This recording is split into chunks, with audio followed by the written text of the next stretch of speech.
This episode of Capes and Lunatics is brought to you by Tweaked Audio. Get awesome headphones, go to tweakedaudio.com and use the coupon code Southgate to get 30% off, free shipping, and a lifetime warranty. Or you can get there through the link on our website, southgatemediagroup.com.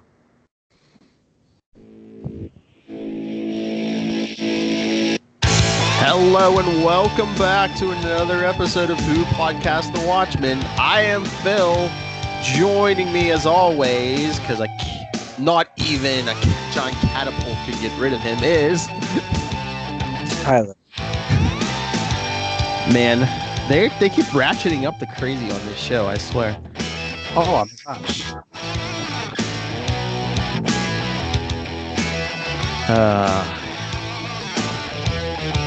I don't know. We'll get into this.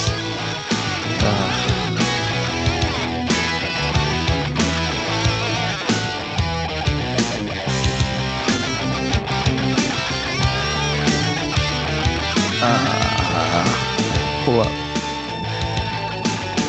Let's pull up some info here.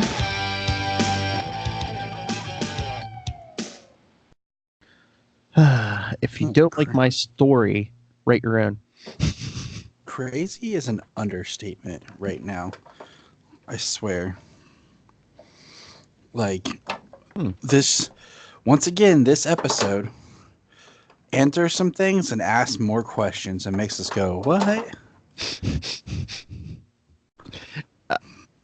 But now that I see it written out, I thought it was like Lady True, like True, but no.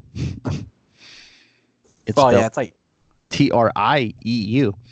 Yeah. Which I'm guessing is what? Probably Vietnamese then.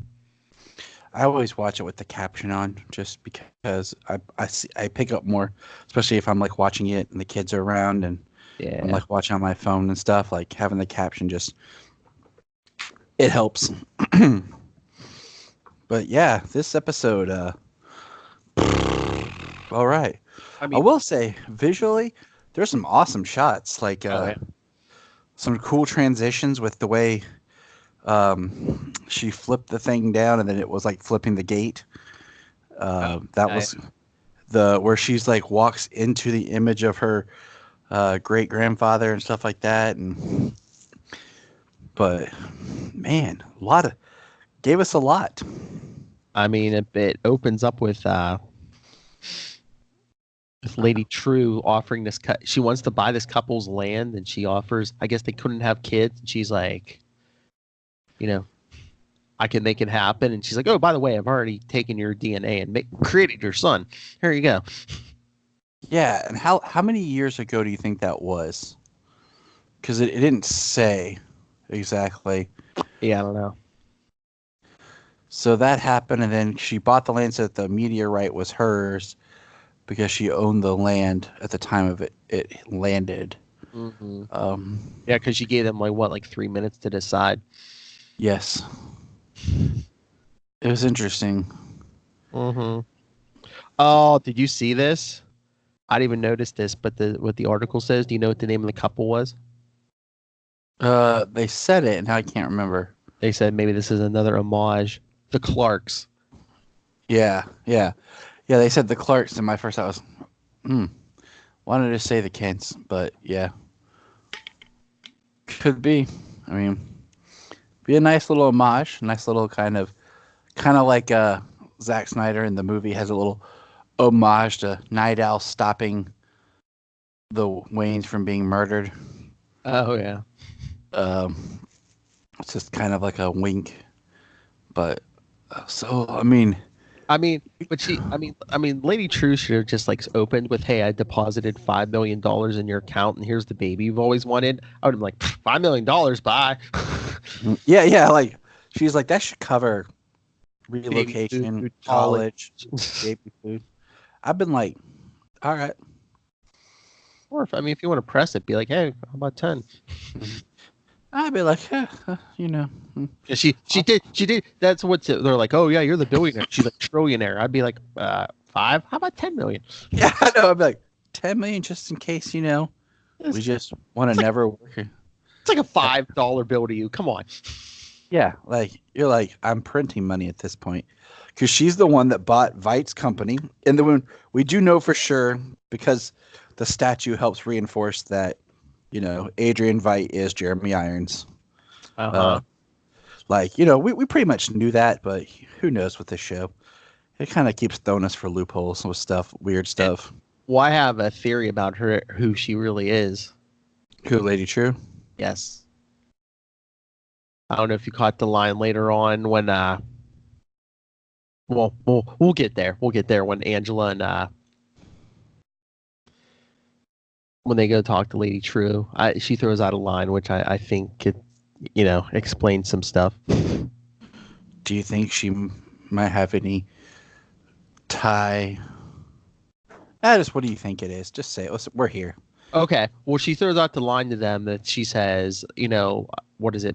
She said, I forget the exact wording, but she said something about like most or all of her greatness came from like the seed of Adrian Veidt. I was like, what if that's literal seed? What if he's her father? Yeah. I also thought, like, what if it ties back to even like Eddie Blake and Dr. Manhattan? Yeah. When they're in Vietnam, because there's that scene where Blake kills the pregnant Vietnamese lady and he goes off on Dr. Manhattan and everything. Like, yeah. Because she said, I promised my mom I'd never leave Vietnam, but I found a loophole. Like, what if there's like a literal thing to it that she can't leave the soil or something? Like, I don't know.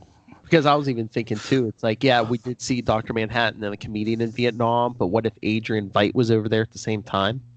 I mean, it's possible. What if Lady True's only half Vietnamese? I have to keep reminding myself of the timeline of stuff. Yeah. Especially when, like, he says, talking to when Agent Blake's in the car and she's like, tell him about my trauma. And it's like, her parents were the comedian and the Silk Spectre and the Minutemen. And I did think it was interesting. She's like, oh, the TV series? He's like, no, that's full of historical inaccuracies. Yes. So I like that they don't even know the history. Well, I mean, I kind of history is. Yeah, and stuff was top secret, especially when people had secret identities. I mean, it's like, do we know everything? We don't even know. We might not even know every detail of like the JFK assassination. You know what I'm saying?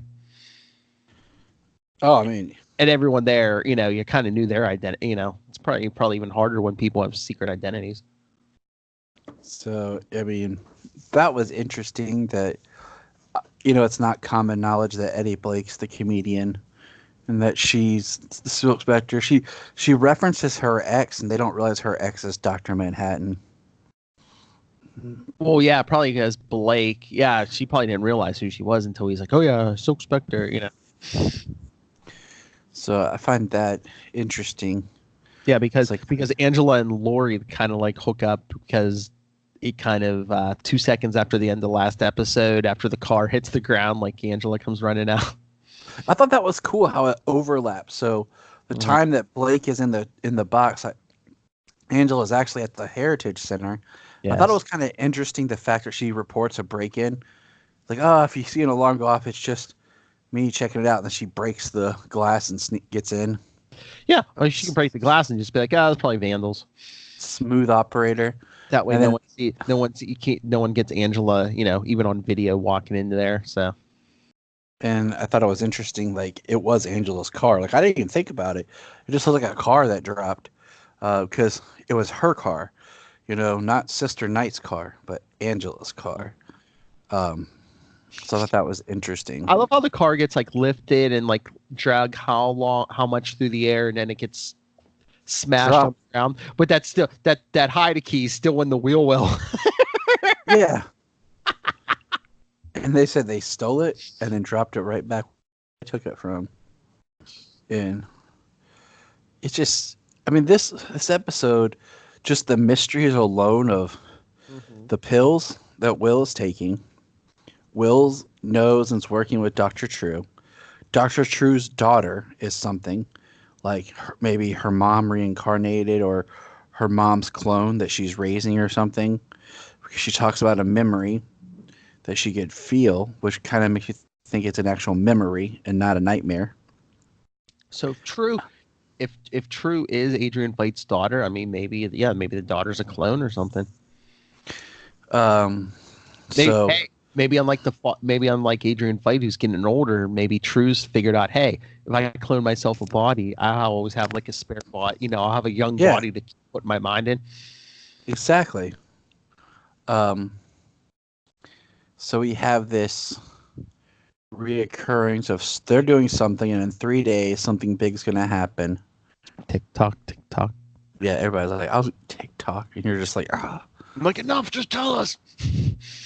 Like I said, it gets us more questions of, oh, what's happening? What's going on? Because, so we find out, I found it kind of interesting that, so Sister Night, Angela, takes the pills and stuff to, we'll say Wade, because he doesn't have his mask on in this episode. And we find out, I guess he lives in the bunker in his backyard instead of actually in his house. Hey, can't ambush. Yeah, I mean, can't get ambushed, can't like, you know. I mean, he's probably paranoid, but I mean, still, I mean, if he's not with anybody, he's fine living in a bunker. Again, you can't get shot down there. Finds out Angela pulls out the Klan outfit and shows him that what she found of Judd's, and he's like, "That's old school. Do you think he was cavalry?" And she's like, "Don't know." And how do you word it? He's like, he was a white man in Oklahoma. Yeah. About him being a racist. I'm like, okay, that's kind of just generic, but dang, dude. But then I was like, Wade, you're a white man in Oklahoma. Are you trying to tell you're racist too? Yeah, exactly. I was kind of like, okay, that. He's like, we got ourselves a predicament or something like. Oh, but then he goes, oh, you sure it wasn't his father's? He was a lawman. Yeah, he said it was his father's. He was a lawman. Could have kept it for sentimental reasons.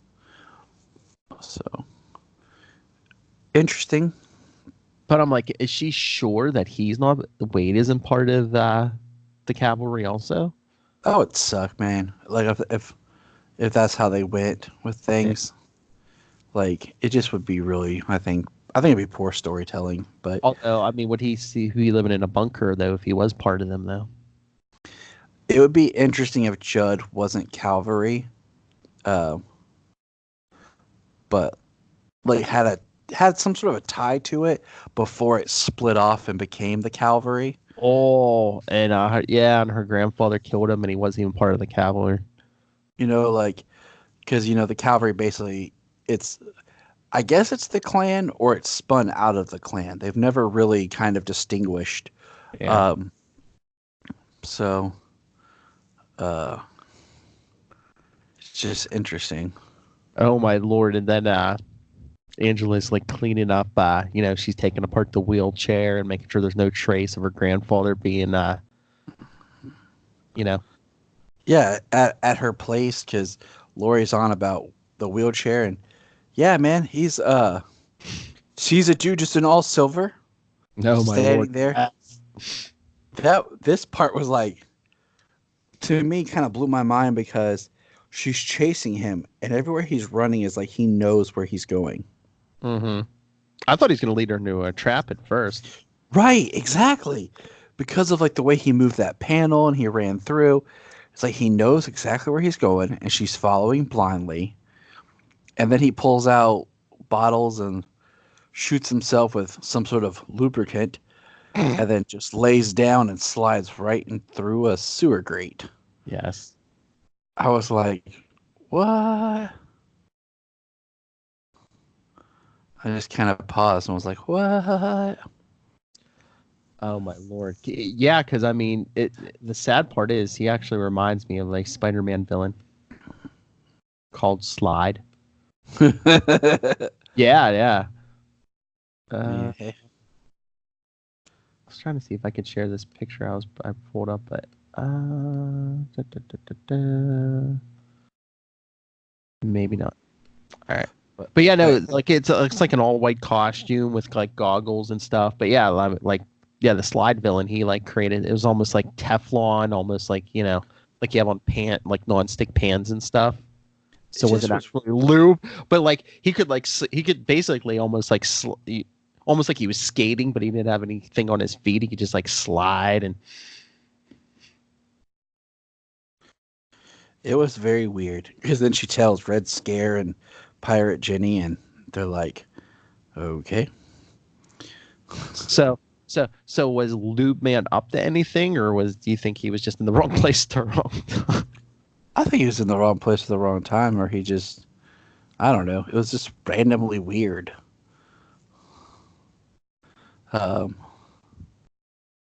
then we got Adrian, and we kind of saw the place where Miss Crookshanks and Mr. Phillips are created. Yeah, he's pulling fetuses out of a river. I missed little bits of it because the kids were acting up, and I was trying to pause it. Yeah. But I was like, okay, because like one of my things has been, we never see where they come from, but it's not on the property of the mansion; it's somewhere else. Yeah, it's like in a river. So he brings them. We get a kind of an idea of how they start. He makes a comment about, I'm your master, but I'm not your maker. And that life is a gift with purpose, and you have none other than to serve. And then we go into the house, and we see more of the birthday cake. Oh, there's just bodies everywhere, and he's like, oh, right. Yeah, he massacred and killed every other Miss Crookshanks and Mr. Phillips. Yep. And then they used them for target practice of sorts. A giant catapult when he like launches them into the sky until they disappear at a certain point. And then he's looking through his spyglass, and there's a really interesting transition with the spyglass where he's looking at the spyglass in the sky and the bodies just disappear, and then it kind of zooms back to the circle of the spyglass and then zooms back pulls out from the moon, and we're back. So I don't that was interesting. So are they trying to say he's on the moon? Maybe. In Manhattan, or somebody created the environment for him on the moon. And again, it's like, so I'm assuming he's trying to escape, but if he's on the moon, where the hell is he going to go? Because I guess maybe that was part of what he was working on in the last couple episodes, is like, maybe like a space suit. But again, even if you get to the surface of the moon, are there any kind of spacecraft sitting out there? We don't know. I mean, True has been working on these really cool hover things. Like the technology, it's so random, Yeah. like, because, okay, for example, Sister Night has an answering machine, a full-on answering machine. Think about that for a second. And last week, Blake said something about her pager to beep her. So the technology is not consistent. You know what I'm saying? Like, yeah, I mean, I don't know about the beeper, but I was going to say with the answering machine instead of voicemail, maybe it's because it's easier not to tap or something, or trace it or anything. I don't know, maybe, but. No. But I was going to say about Adrian Veidt, maybe, I wonder if maybe, he was the one who was able to open that portal and drop the giant squid on New York. I wonder if he can open another portal to get back to Earth. That's what I'm saying. Like, I don't know. And we find out. He was saying it was like if I first thought it was a paradise, but then it wasn't. So it's a prison, and I don't know. It was just kind of his is curiouser and curiouser. So I don't know. It just.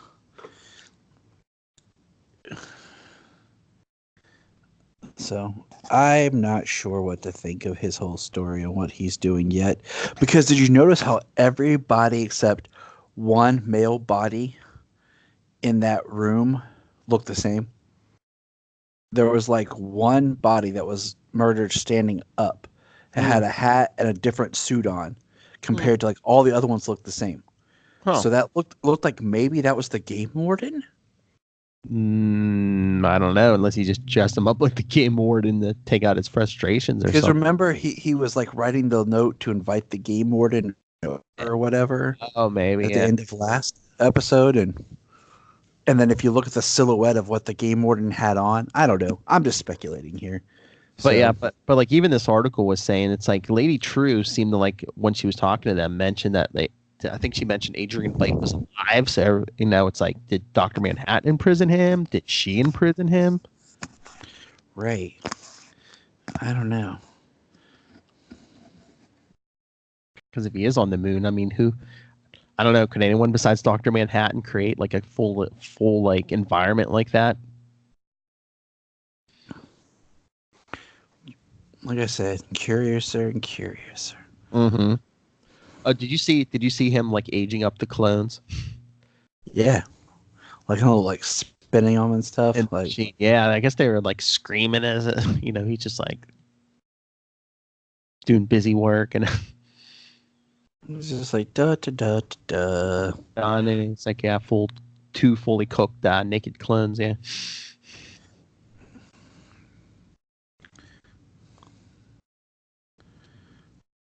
It's very interesting. Two fully naked clones.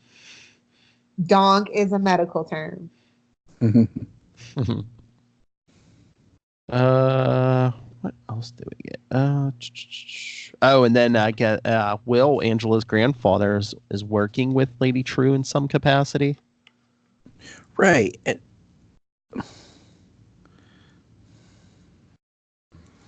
It's weird. It's one of those things I'm like, man, I want more like story fleshed out than just keep making me guess what's going on. Yeah. Like stop giving me so many mysteries and start solving something for me. Because now I just wonder if we get hit with answers all at once. Exactly. We're either going to get hit with answers all at once, or it's going to end up just being disappointing because it's been so much. It's going to be so much of us trying to piece it together. Mm-hmm.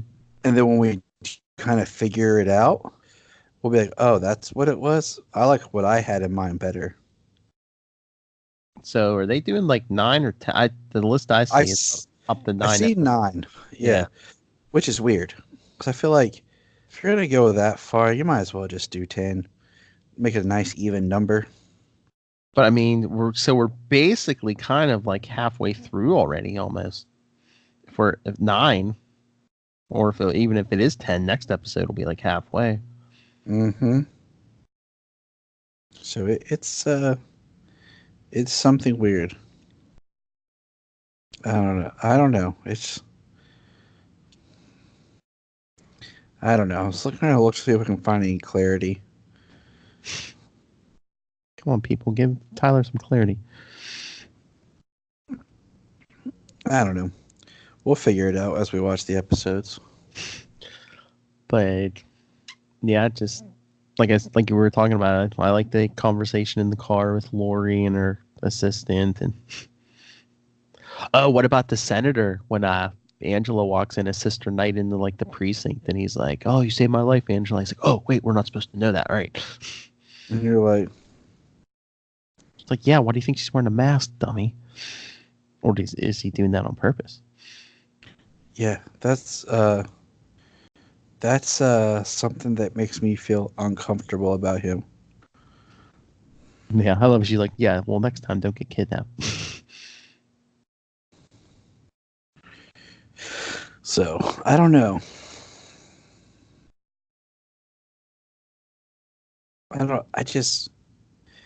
I want there to be more to the story, and it's just kind of beating me down that I'm watching to find out stuff, and they're like, okay, we'll tell you something, and then we'll just confirm it in the next episode. So, like, last episode, they said, oh, that's your grandfather. And then the next episode, they're like, yes, that is your grandfather. I'm like, okay, cool.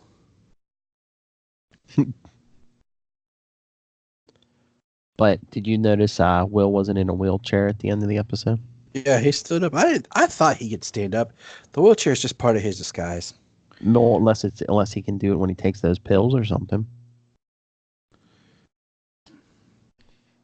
Because as Lori mentioned yet again, they keep bringing this up. He has to be over 100 years old because she ran his fingerprints off the car and said, what was it? He was a cop in, was it New York in like the 30s and 40s? Yep. Said he retired 40s and 50s. 40s and 50s, and then he retired young and it kind of just like dropped off the grid. Damn, that must be nice. Retired in the 50s and you're still alive like 60 years later. Been retired for 60 years. I love it. They'd be like, somehow your pension ran out and we're still paying you? Yeah. Or he's on a trillionaire's payroll. Yeah, I mean...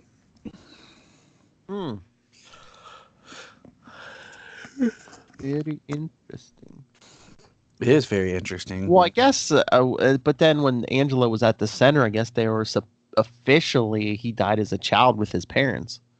Yeah, everyone, because remember he gave, Will to his friends. They took off, and then they got killed, but Will survived. So what happened to the baby girl? Oh, yeah, that's right. Will had her and took care of her, but what happened to her?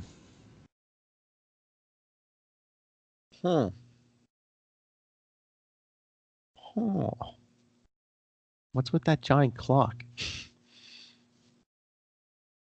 Yeah, the clock. What does it do? Tells time. Is it a clock? Tick tock, tick tock. Everybody says it like it's supposed to be the new ominous saying. So every episode has to end with somebody saying tick tock, tick tock. I mean, this episode, I was like, okay, I guess Adrian Veidt is trying to escape. But before this week, when Veidt was like, had the Dr. Manhattan play and everything, I thought maybe, I was like, oh my God, is he going to like try to like recreate the experiment that created Dr. Manhattan? Is he like trying to give himself powers or something? That would have been kind of neat, but that's a big gamble, though. Gonna vaporize yourself and hope you can pull yourself back together.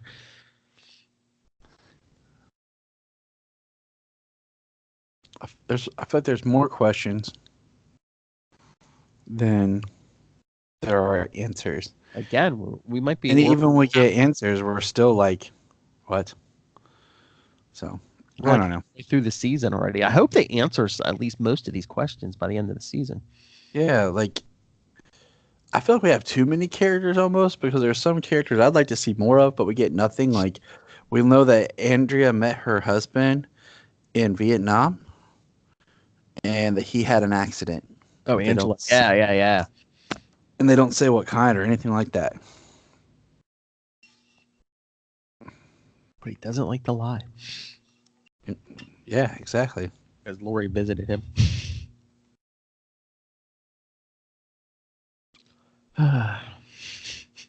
Where's Uncle Judd? Well, he used to be nothing. Then he was a baby, a kid, an adult. Now he's nothing again. I know that's bleak to tell little children. Like, I know. I was like, damn, you can't even lie. Even if you don't just God, you can't lie. Because then I'd just be like, well, I mean, that sets up that he doesn't like to lie, and that's what he believes. So he's going to tell what he believes. Because I'm like, damn, because if I was a kid, I heard that, like, then what's the point? I'm just going to go hang myself like Uncle Judd. Oh.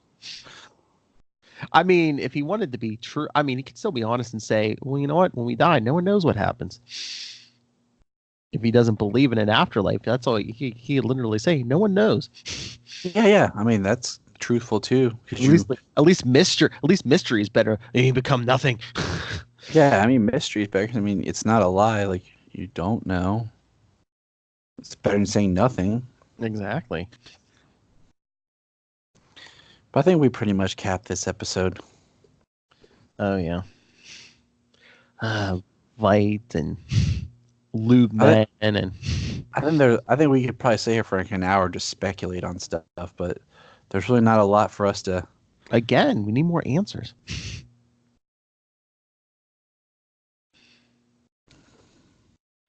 So yeah. I was gonna say, I know we've done this before, but I want to look at episode titles coming up next week. Little Fear of Lightning. Hey, it's better than the Pennyworth episodes where they're all singers that make no sense. I know. It's shorter than, I think it might be the shortest title so far. Then episode 6, This Extraordinary Being. Episode 7, An Almost Religious Awe. And again, episode 8, I wonder who this could be. A God Walks into a Bar. Should have seen it coming. 9, See How They Fly. They. Well, here's what's interesting. Just looking at the episode like run times, an hour and 1 minute, 55 minutes, 53, 52, 59, an hour and a minute. So to say 61, 58. Then 63 minutes and 67 minutes for the last episode. Oh. Just kind of interesting. Because usually they're very concise, but it's like just those extra couple of minutes. I'm like, But I was gonna say most of them they keep them to an hour or under. Unlike you, Walking Dead, every episode's like an hour 6, an hour 7. Well, like those are like, those are on TV and they're like usually about the same because they're regulated by commercials. These are on HBO. Yeah. So it's a little bit different, but you think about on HBO having a show that's an hour 7 minutes is weird. Because then, I don't know. But it's good. I'm here for it. I just wish we get more. I'm impatient. I want answers. Right. Like I've said, like this is a show that I would binge. Like this is one that I would prefer to just watch. Oh yeah. Straight, because I feel like you would get more out of the story than watching it each week. Because it's not like, you have some shows that they're designed to be weekly shows, even when the story connects. And then you have some shows that just work, like Game of Thrones. It would be a binge-worthy show because there's so much stuff that happens in that series that I forgot more of what happens, that I had to be reminded. Like, I felt like after each season before it started, I should have had a 1 hour like special of previously on. Yes. Just to catch you up, because there was so much that went on. But there was characters and stuff I forgot about that I was like, oh yeah, that's this guy. So, but this is Watchmen. Yes. All right. So let's get out of here. Join us next week. Who knows what we'll get next week? Yeah. Maybe some squids. Maybe not. Maybe catapulting through the air. Yeah. Maybe we'll see the bodies land. It'll be called like got killed by a falling naked man. Oh my Lord. How I mean, I know they have like their own original soundtrack, but how funny would that be if it's just like, let the bodies hit the floor. Let the bodies hit the floor. Like if somebody was listening to it like on their cars or driving just for irony purposes, and it just and they're just like, what the heck? Or just like Rocket Man. Rocket Man. That'd be kind of funny. Like to start an episode with just a body floating, and that's what it's like. Rocket Man. You see all these bodies Bite was shooting in the air, just come dropping back down. Oh, what about the squids? Wade was talking about. He's like, oh yeah, they're probably as confused as we are. They live for like 30 seconds. They hit the ground, they're dead. So they spend their whole life dying. I mean, that's kind of bleak, but interesting at the same token. So I was gonna say, so did Vite just like rip a hole in space time, and it's like it's just open, and squids just drop through every so often? Is he the one still doing it? Even that's what I'm saying. Maybe he broke space time, but it's like, I guess, does Dr. Manhattan not care enough to seal the rift or whatever? Couldn't Dr. Manhattan fix that? Yeah, he could. But isn't that part of his thing, is he just doesn't care anymore? I guess. I mean, who knows what he's doing on Mars?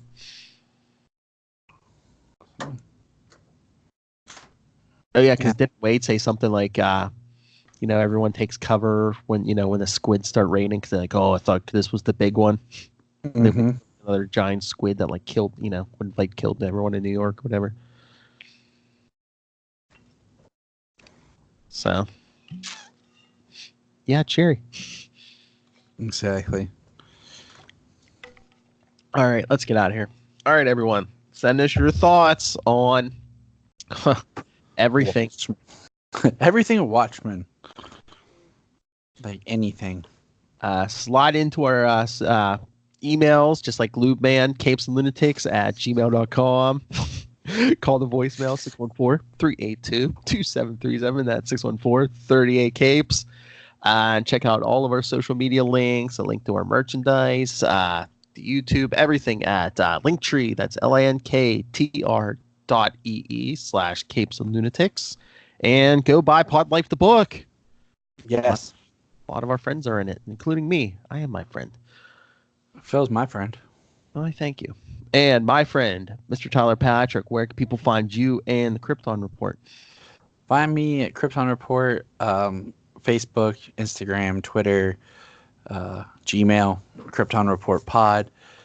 You can find me personally at JTY Patrick on Twitter. And we talk about Superman and all things Kryptonian related over there. It's a good time. This past episode dropped this morning. It was nice. I got Jania, my wife, back on it. And I even got a little special sound bites from my daughter. So that was fun. That's right. Check it out. It has me inspired. I want to record my son once I figure out what I want him to say. And Solomon pops in and I'll record little things with both of them. But Sayla, like, at first didn't want to say anything.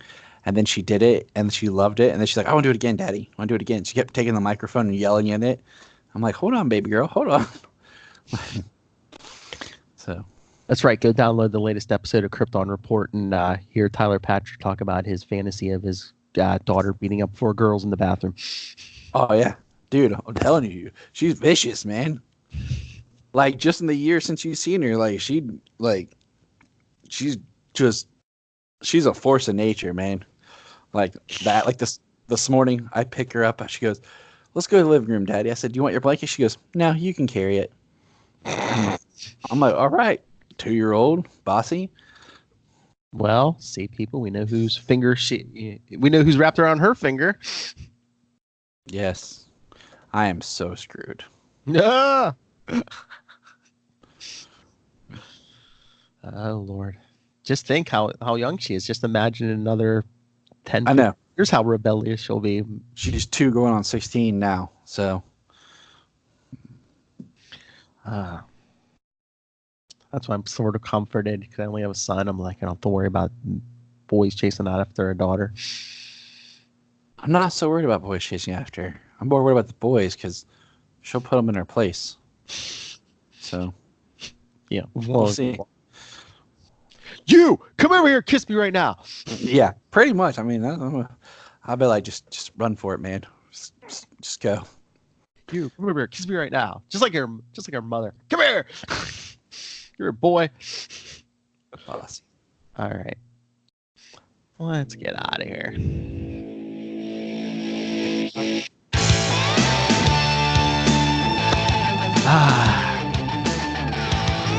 That's right. Come back next time. We will rain down on you more knowledge, just like squids. I still can't get over Lube Man. And he slid into the sewer. So smooth. Like, I guess nothing can stick to him. I mean, if nothing can.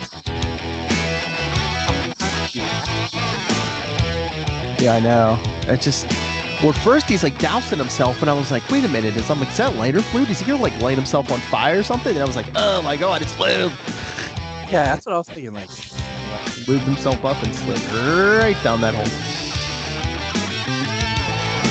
I know, Will. It's crazy. Crazy.